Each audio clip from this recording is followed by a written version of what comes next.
Watch how skillfully the Ukrainian FPV drone, resembling a bee, selects its target for the strike.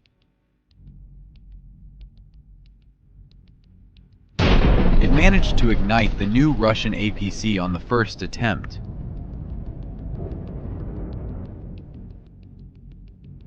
Similar scenes are unfolding on other parts of the front line. For every kilometer they advance, the Russians lose hundreds of tanks and armored vehicles as well as thousands of soldiers. Losing equipment at such a rate, Russians will need at least 50 years to win this war. In 2 years of full-scale warfare, they haven't achieved a single one of their goals. Not a single one. Another interesting fact: when Russian soldiers abandon their armored vehicles, they usually seek shelter from Ukrainian FPV drones. This could be trenches or partially destroyed buildings.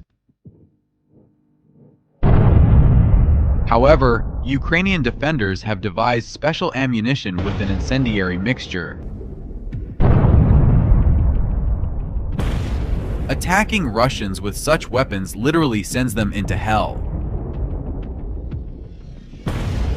And all of this is to make Russians regret their invasion of Ukraine every single day.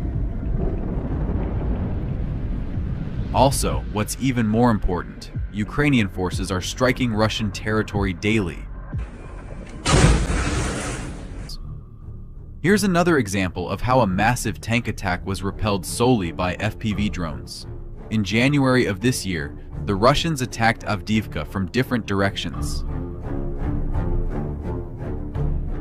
The Russians deployed dozens of tanks and armored vehicles, but the Ukrainians were prepared for this attack and had stocked up on a sufficient number of FPV drones. To repel a large-scale attack, it's crucial to have various combinations of mini drones, but most importantly, to have at least a few drones equipped with shaped charge warheads.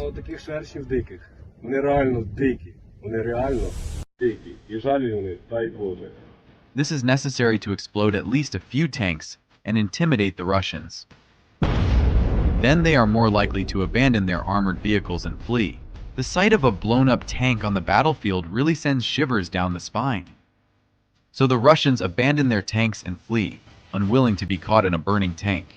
In that case, Ukrainians can save on FPV drones.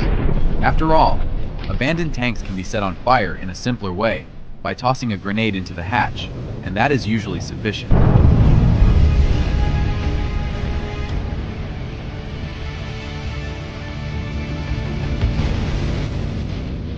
So,